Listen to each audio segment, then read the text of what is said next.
Eldrazi returned to Standard, a ridiculous Mythic Wurm, and so much more. Let's talk some foundations. Hello everyone, it's Seth, probably better known as Saffron Olive, and it's time for another daily dose of Foundation spoilers. So today we still have a huge amount of cards to talk about. This set is absolutely wild, because not only do we have the main set, but then there's also some jumpstart cards, but then there's also a starter collection, which means there's just a ridiculous amount of cards in the set, which means we should probably jump right into it, start talking spicy new Foundations cards. Before we do, a couple of quick reminders. First, if you need any of these cards, you can snag them from our sponsor Card Kingdom over at cardkingdom.com/MTGGoldfish. Second, to keep up on all the latest spoilers throughout the day, you should head on over to MTGpreviews.com. Anyway, let's talk Foundations. So first up today, we get a new Mythic Eldrazi in Sire of 7 Deaths. So Sire of 7 Deaths is a 7-mana 7/7 with 7 keywords and Ward of Pay 7 life. So you get First Strike Vigilance, Menace Trample, Reach Lifelink, and Ward of Pay 7 life. And the ward on this card I think is really important, at least for 60 card formats, because if you look at those other keywords, there's no haste on there. There's also no other protection, no hexproof or anything like that. So the Ward of Pay 7 life, it means if you spend 7 mana to pay this card, your opponent is likely going to at least take 7 to deal with it. So you're going to get some value out of it, even if it gets go for the throated right away. I guess your opponent could Sunfall or something, have an Edict, but in general, if your opponent's going to target this, they're going to have to take at least 7. The rest of the keywords are pretty good if you get to untap with it. Like the combination of Lifelink and Menace and Trample and First Strike means there's a pretty good chance you're going to be able to get in some hits with it, start gaining back huge chunks of life. In a lot of ways, it reminds me of Phyrexian Fleshgorger, might be the best comparison. A fully powered Phyrexian Fleshgorger, which has a similar ward of having to pay 7 life, it has Lifelink and Menace, doesn't get all the other keywords on it as well. The upside of Fleshgorger, of course, is you can play it on the cheap thanks to Prototype. You can also compare this to something like Zetalpa, just to the huge mass of keywords, although again, Zetalpa has Indestructible, Sire of 7 Deaths doesn't have Indestructible. So how good is this card? And I think the answer is, it is strong, but I think it's more in the Phyrexian Fleshgorger tier, rather than the like Atraxa, Vaultborn Tyrant, Vel'Gavoth tier. It is very good, and the ward does really help, but it doesn't generate any immediate value. Like Atraxa, Vaultborn Tyrant, most likely going to draw you a bunch of cards. Vel'Gavoth, because of the ward, most likely going to cost your opponent a bunch of cards. Sire of 7 Deaths, it is going to cost your opponent probably 7 life, but it doesn't generate any card advantage. But if it sticks on the battlefield, it probably will be able to win you the game. I think the most exciting aspect of this card is it's got to be one of the best Soul Flayer cards of all time. And remember, thanks to March of the Machines, we have Urborg Scavengers in Standard right now, and Scavengers is kind of like standard Soul Flayer. Can you imagine getting a Sire of 7 Deaths in the graveyard and then exiling it to Scavengers and just stealing all of its abilities? Kind of hilarious. So I think we're going to see this card show up in Soul Flayer decks back in Pioneer, maybe in Standard if Urborg Scavengers takes off. It's at least going to be a super fun deck to build in Standard. Plus, you can just play it fairly, ramp into it, cast it, hope that it sticks around, trust that the ward's going to protect it. The other place I think this card can see play is an Eldrazi Commander deck. So this isn't the most exciting Eldrazi in Commander. One of the things about Commander is I don't really like creatures that are just like big, and this is kind of just a big creature. Like, all the keywords do help, but again, they're not generating card advantage or anything, but still, it's a pretty sweet card to jam into your Eldrazi deck. Probably going to be even better, though, in any sort of keyword soup commander deck. Commanders like Odric, or Indominus Rex, or Achroma Vision of Ixor, or Cathril, they all just care about getting a ton of keyboards on the battlefield, into the graveyard, and Sire of 7 Deaths just has a ridiculous number of keywords on it, making it a perfect addition there. So probably even better in keyword soup than it is in Eldrazi, but all around, I absolutely love this card. Remember, Foundations is supposed to be this set for bringing new players into the game, and having this huge ton of keyword French vanilla creature, I think is absolutely perfect for that. This is just like the most Timmy card. It reads really simply, like just because it's a huge pile of keywords, there's no huge wall of text and abilities. So I expect this card to be a really popular option among new players. Imagine opening this in your first booster pack. Back in the day, people would get hyped about their Crawl Worm or whatever. This is so much going on that I wouldn't be surprised to see this be one of the best new player cards in the entire set. Plus, it can do some sweet shenanigans with Soul Flayers or just in a ramp deck. We also got, speaking of big flashy mythics, Quilled Greatwurm. So Quilled Greatwurm, a 6-mana 7/7 trampling green worm. It says during your turn, whenever a creature you control deals combat damage, put that many +1/+1 counters on it. So what this means is, if you have a Quilled Greatwurm and you attack with it and hit your opponent, you're going to put 7 +1/+1 counters on it. So the next turn it's going to be a 14/14 trampler, and then you can cast this card from your graveyard by removing 6 counters from among creatures you control, in addition to paying its other costs. So Quilled Greatwurm, I've seen some people compare it to Necropolis Regent, and it is kind of similar, right? Necropolis Regent, another 6-drop, it says when a creature you control deals combat damage to a player, put that many +1/+1 counters on it.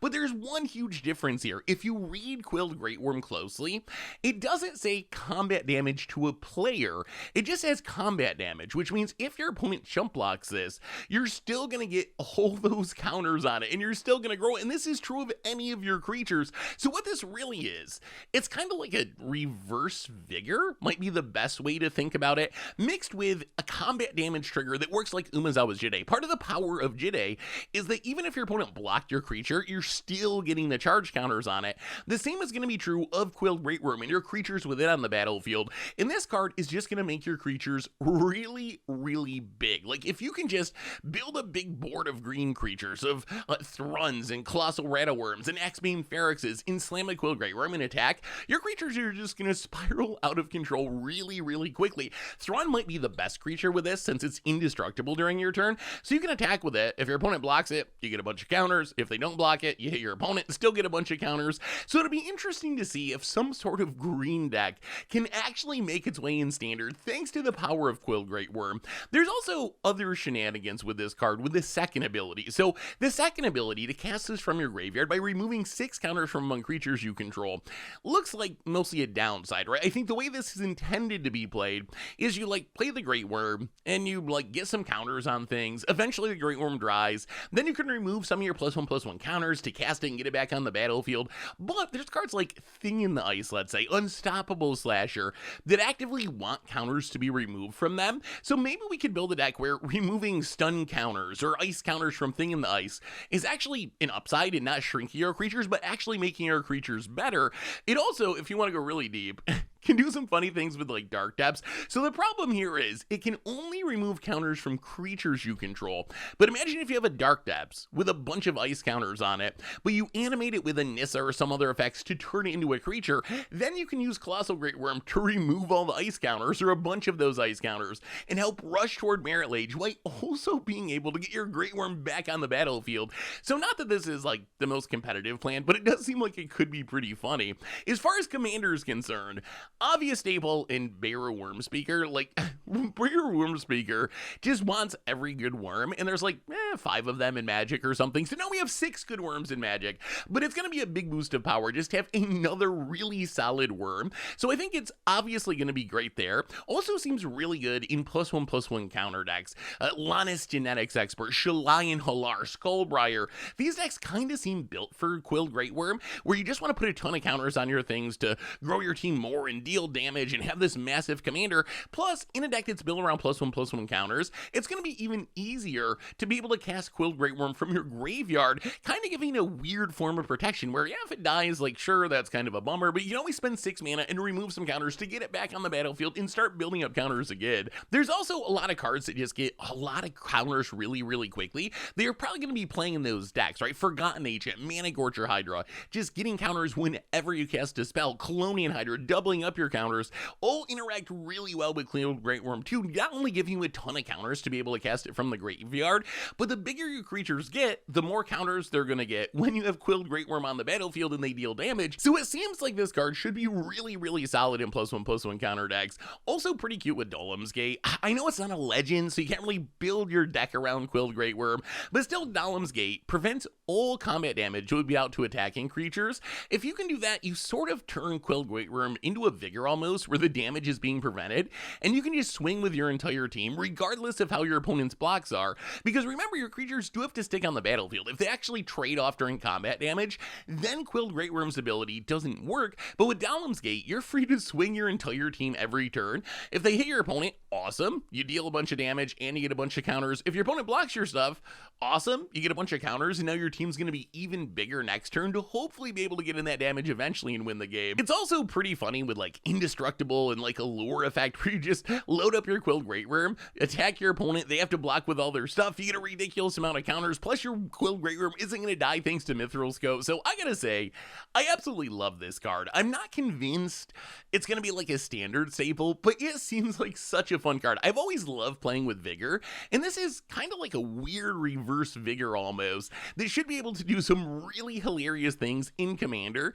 and who knows, maybe we can find a way to make it work in Standard too. Moving into the world of rares, we also got Kiora the Rising Tide. So new Kiora, a 3-mana 3/2 legendary Merfolk Noble. When it enters, you draw 2 cards and discard 2 cards, and then if you have Threshold, so at least 7 cards in your graveyard, when Kiora attacks, you may create Scion of the Deep, a legendary 8/8 blue octopus creature token.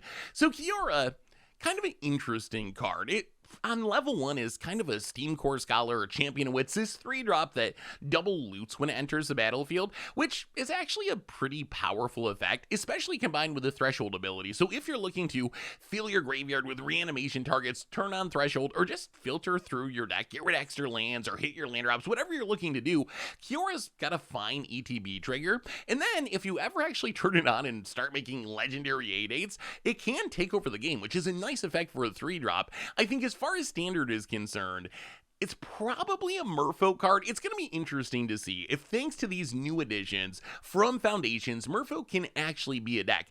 At first glance, it doesn't look like Kiora's Threshold ability really works with Merfolk. Traditionally, Merfolk aren't really a graveyard tribe. However, thanks to Explore, Merfolk can actually be pretty good at getting cards in the graveyard. So with like Jadelight Spunker or Nexazil, it seems like it's realistic that you can get 7 or more cards in your graveyard. Is it going to be worth it to play Kiora over the other options? I'm not really sure. I don't know where Merfolk is going to end up, but in some sort of Explore Merfolk deck in specific, I think Kiora could be a nice 1-of or 2-of option. I think there also could be like a mono blue Flash Merfolk deck that probably wouldn't want Kiora because I don't think you're going to fill your graveyard enough, but it'll be interesting to see how Merfolk shake out. Another possibility is maybe this could show up in the Helping Hands deck. So we have the Abhorrent Oculus Helping Hands deck that's really good at filling the graveyard. You're just trying to fill your graveyard, reanimated Abhorrent Oculus, so you're going to always have Threshold with that deck, unless you get hit by graveyard hate. Is a reanimating Kiora gonna be good enough? Is kind of like a backup to Abhorrent Oculus? Maybe. Like, if you can get in that attack with it, it's kind of absurd. Like a 3-drop that makes an 8/8, even if you make a single 8/8, that is more than worth the 3-mana investment. So I don't think it's as good as Oculus. It's not gonna replace that or anything, but I could see maybe playing it as a backup. Like, it fills your graveyard with its ETB, so it works to support Oculus, while it's also cheap enough to be able to reanimate with a Helping Hands. So I think maybe it could show up in some number there. As far as Commander is concerned, I think you're probably playing this in Merfolk, and you could jam it in any Merfolk deck and just trust in a game of Commander. Stuff's gonna die, you're gonna cast removal spells, you're gonna cast card draw spells, so sooner or later you're probably gonna hit Threshold. But again, it's gonna be at its best in like Hackball decks, where you're able to get your graveyard full thanks to exploring and being able to just turbo Kiora out and start making this Scion of the Deep as quickly as possible. So Kiora the Rising Tide seems like a pretty solid Merfolk. Not sure it's going to make it in Standard, but at least in Commander, it seems like a sweet 3-drop option. We also got Preposterous Proportions, which is a hilarious card, but I think probably not a very good one. So 7 mana sorcery says creatures you control get +10/+10 and gain vigilance until end of turn.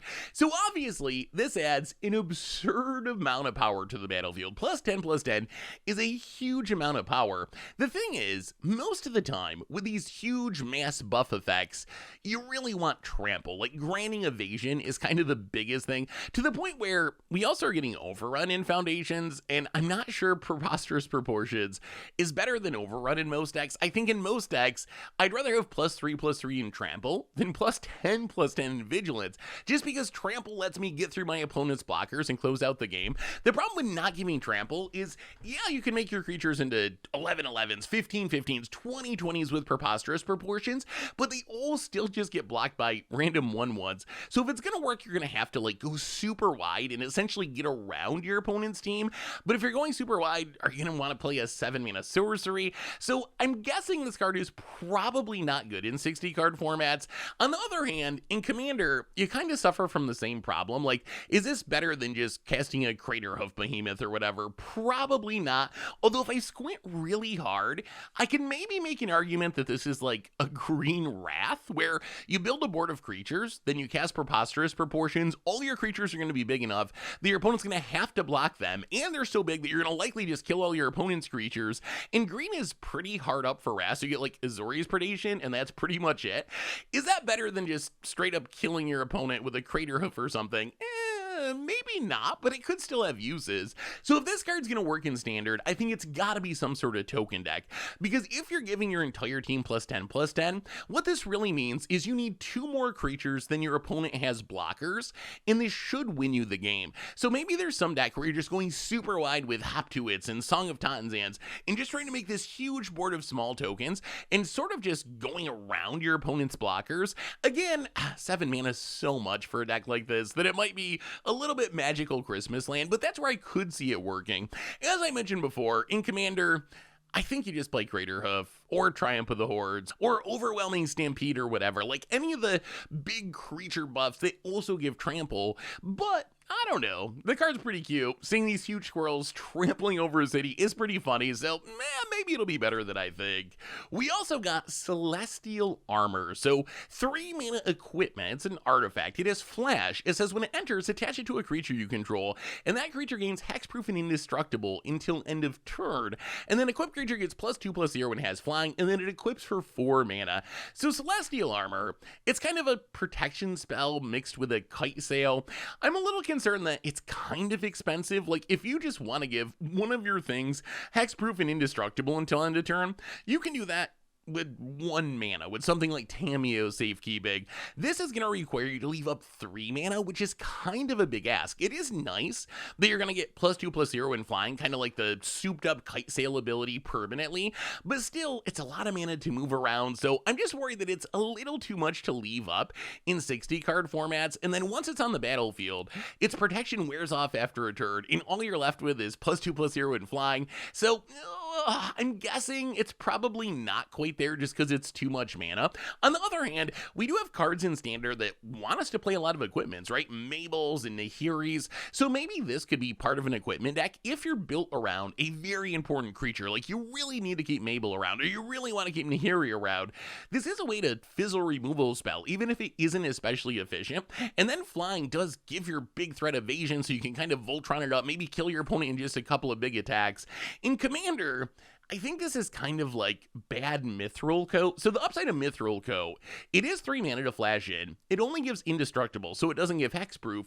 The bigger deal is its effect sticks around forever. So once it's on the creature, it is always going to be indestructible.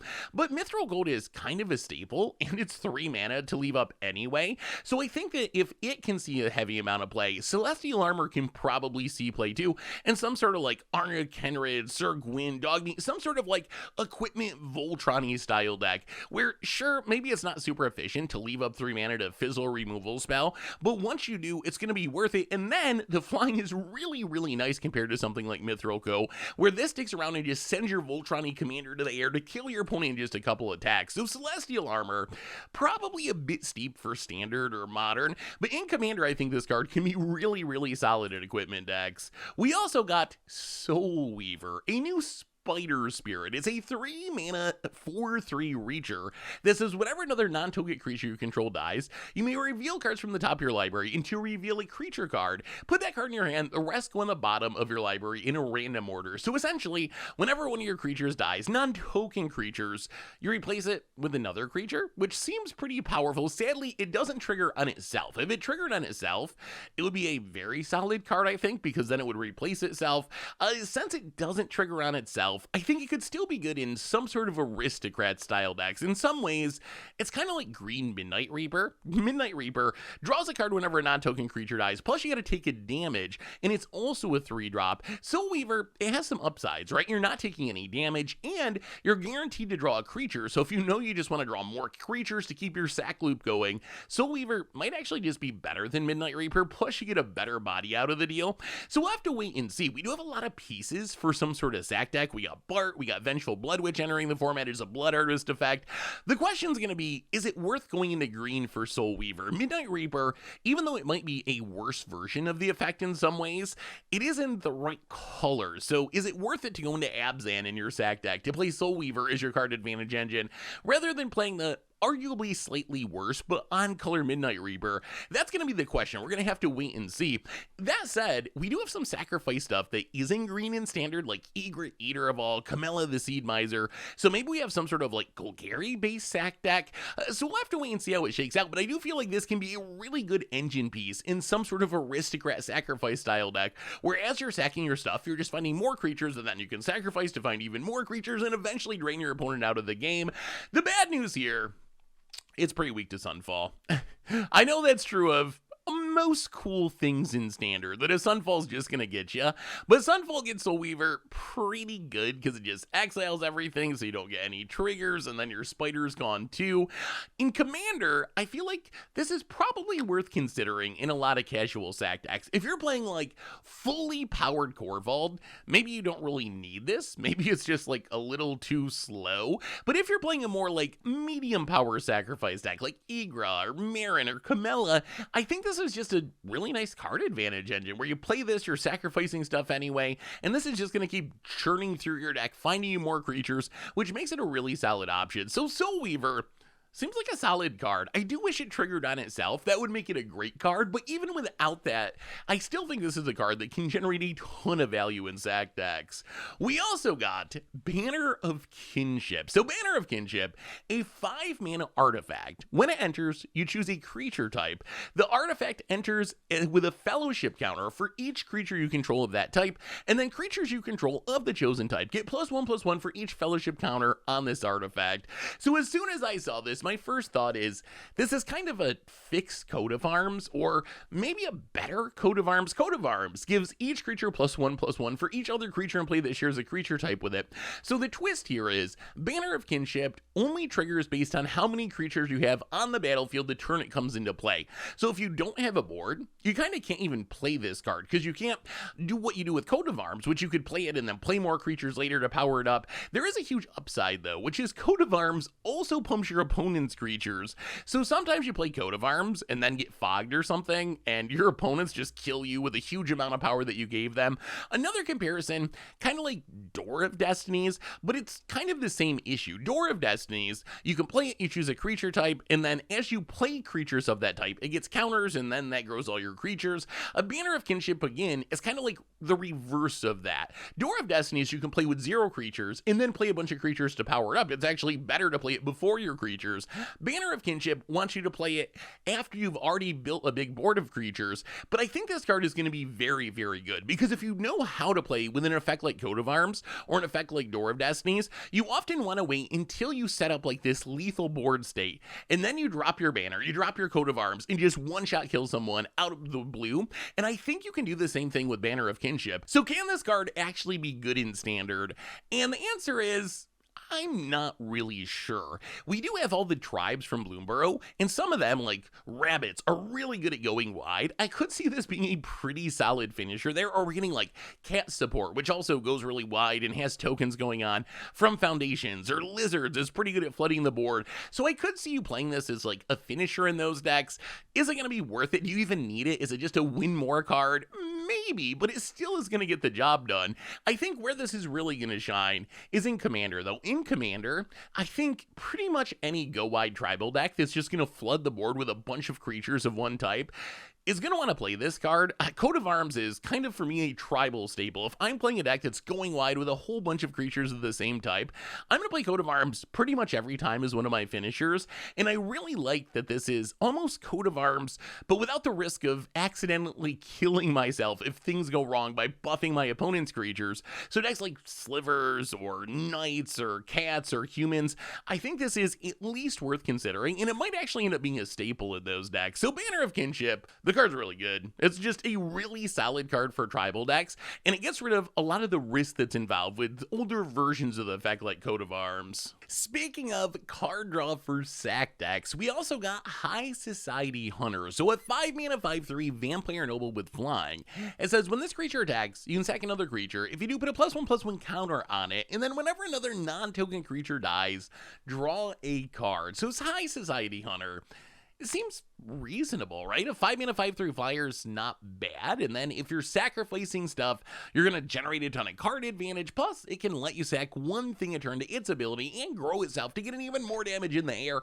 This is essentially a huge upgrade, I think, over Harvester of Souls. So Harvester of Souls came out a decade ago now, maybe even more than that, maybe 13 years ago, and it's essentially the same effect, but it's ground bound and one more mana. So if you're playing Harvester of Souls, I think you just play High Society Hunter now, or in some decks you probably play both of them. Harvester of Souls never really made it in Standard, so I'm not sure how good High Society Hunter will be, especially since we have Midnight Reaper also entering the format, which is only 3 mana, and in Standard, you're often looking to be as efficient as possible, right? If you can do something for 3 mana, even if it deals you a damage whenever you draw a card, it's probably going to be better than doing that same thing for 5 mana, but there is some upside here, with one of the biggest upsides being that it triggers whenever any creature dies. Something like Midnight Reaper only triggers on your creatures. High Society Hunter, you can play it and go for the throw at your opponent's creature, and as long as it wasn't a token, draw a card. You can wrath the board and refill your hand.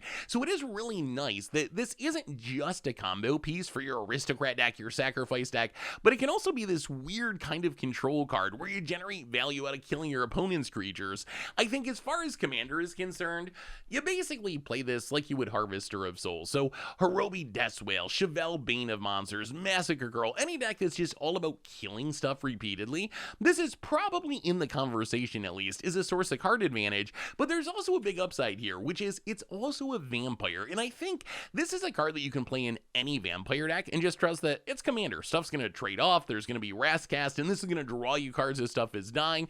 On the other hand, it's going to be at its best, I think, in certain vampire decks that care about sacrificing, like Carmen or Anawan, make your opponent sacrifice each turn. In those decks, this card can be a really, really solid source of card advantage. So High Society Hunter, I like this card. If 5 mana, I don't know if it's a standard staple, although it could have some uses, but at a very minimum, it's a huge upgrade over Harvester of Souls for a bunch of Commander decks, and being a vampire adds a new twist as well. We also got a ton of reprints, and this is only some of them, so check out MTGPreviews.com to see all the rest of them, but these are some of the most relevant ones. So one of the things that they spoiled yesterday was the Magic Starter Collection, and the Starter Collection actually seems pretty cool. It's almost 400 cards and some play boosters and a bunch of basic lands, and it's designed to give you a bunch of not like super competitive but semi-competitive decks that you can build right out of the box. Like the card pool is big enough and good enough and split across a whole bunch of different colors that you can just build a bunch of decks and play with them. Right now they're selling for around $60 on Amazon, which if you're like an established player, I don't know if it's going to be worth it, but if you're a brand new player that's looking to get into Standard or just start building a collection, it actually seems like a pretty sweet option. So a lot of these cards are from the Starter Collection, which means they might not be in the main set, so you might not be drafting with them or whatever, but they're still going to be Standard legal, and we have a ton of exciting stuff. So probably the card I'm most excited about is Maze's End returning to Standard, also with all 10 of the original Guildgates. so you have enough cards to actually turn it on. And Maze's End is one of my all-time favorite build-arounds. We played it in Standard, we played it in Pioneer, we played it in Modern, and it's one of those cards that every time we build around Maze's End, the deck just works way better than it probably should work. And we're always like, wow, why do we keep winning with this Maze's End deck? It turns out a lot of decks are not good at interacting with lands. That's kind of like one of the quirks of Modern Magic is you don't get to play Blood Moons and Strip Mines and so forth.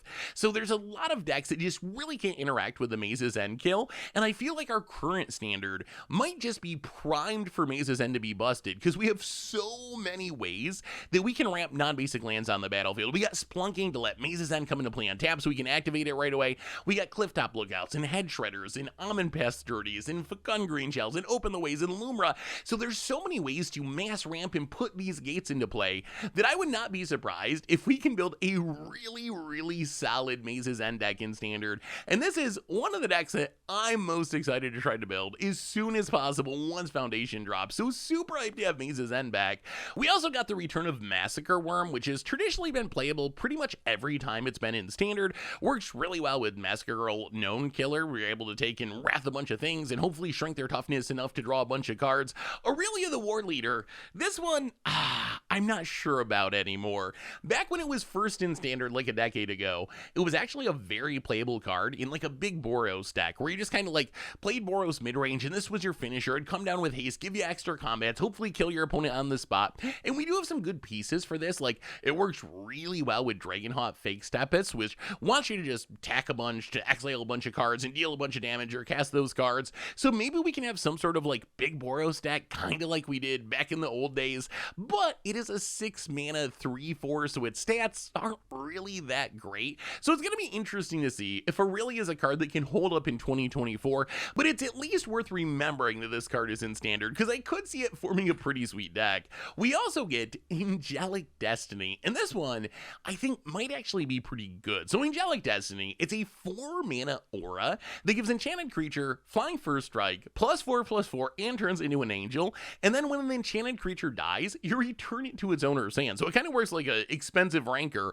And the reason I'm kind of hyped for this one is we already have an enchantment deck in Standard that's already about putting auras on things with optimistic scavengers and gremlin tamers and entity trackers. And Angelic Destiny seems like it could just be a really nice finisher for that deck, where you have this massive aura that comes down and sends your biggest threat to the air and you just one-shot kill your opponent. It is kind of expensive. Like the deck traditionally tops out at like 3 mana, so we'll have to wait and see if you want to go up to 4 mana. And there's always a risk. If the creature dies in response to the Angelic Destiny, it's not going to bounce back to hand, so it's still kind of risky. But I think this card could be very solid in the blue-white auras deck that we already have in Standard. We also got Regal Caracal, and this is going to be very interesting because cats are one of the supported tribes in Foundations. Plus we have cards like Sovereign on a Deck Ow and Cutso's Flanker that are holdovers from old Standard sets, and you can kind of see the pieces for a really good cat deck. And Regal Caracal is just one of the best cats. Not only does it make tokens, it gains you a bunch of life, and it pumps your cats. Throw in new Arabo. It seems like we have the pieces to make some sort of cat deck a thing. It's going to be very intriguing to see where all these tribes shake out, because between like new merfolk and new goblins and new elves and now cats, there's a bunch of cards that make me think, wait, this could actually be a deck in Standard. Are they going to be true competitive decks? Are they going to be like third tier decks? Are they going to fail altogether?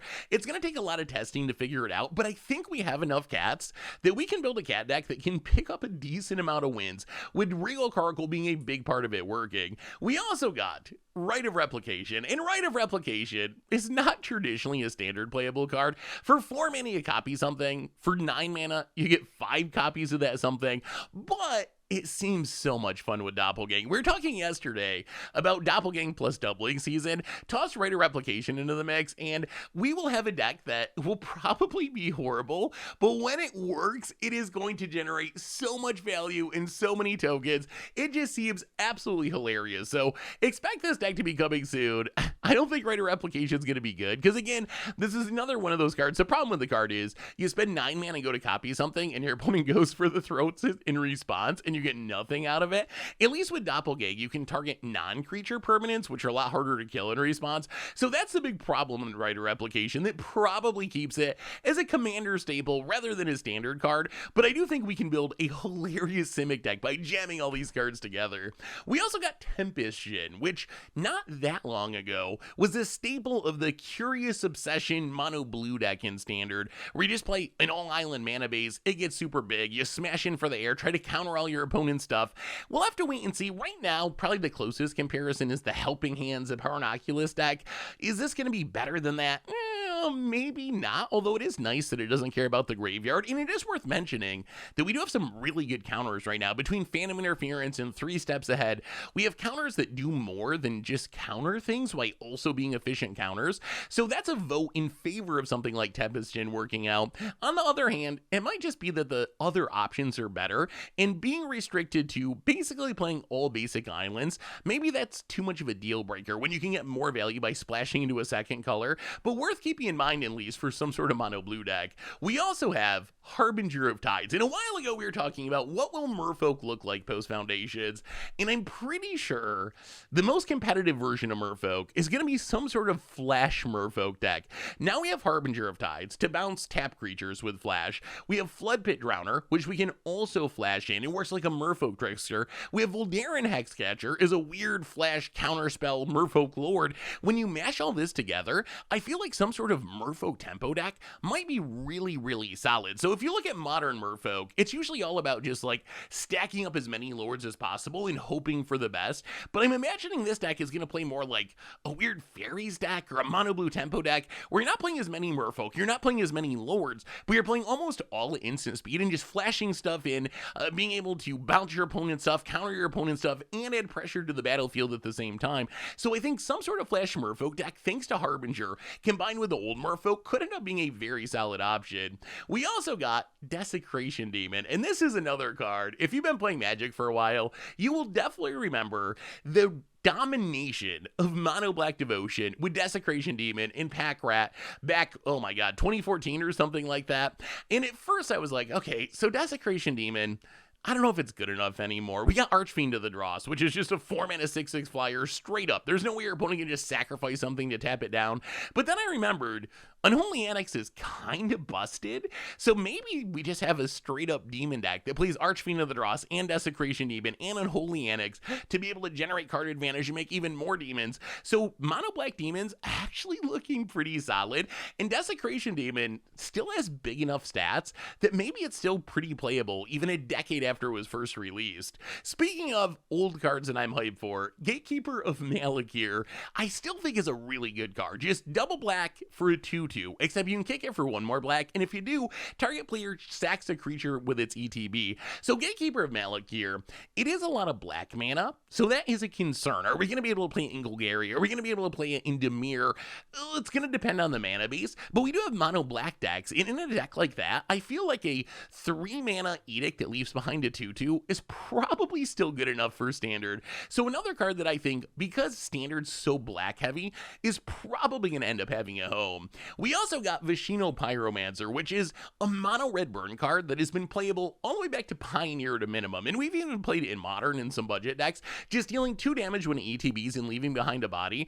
Pretty good in burn decks. The only issue I see, and we've talked about this a lot during this spoiler season, is does it work in the current style of red decks we have in standard? Because the current style of red decks isn't especially burn heavy, it's very pump spell heavy, and Viashino Pyromancer doesn't really do anything in specific with a pump spell style deck. You'd rather have Swift Spears and Cacophony Scamps and things with prowess triggers, so I think it's a good card. I'm just not sure if it immediately fits in the red decks, just because our current red decks are a little bit different than the ones that really want Viashino Pyromancer, which is more like wizard decks or burn style decks, although it is worth mentioning, it is a lizard, and lizards do care about dealing damage to your opponent, because that's how you trigger all their stuff.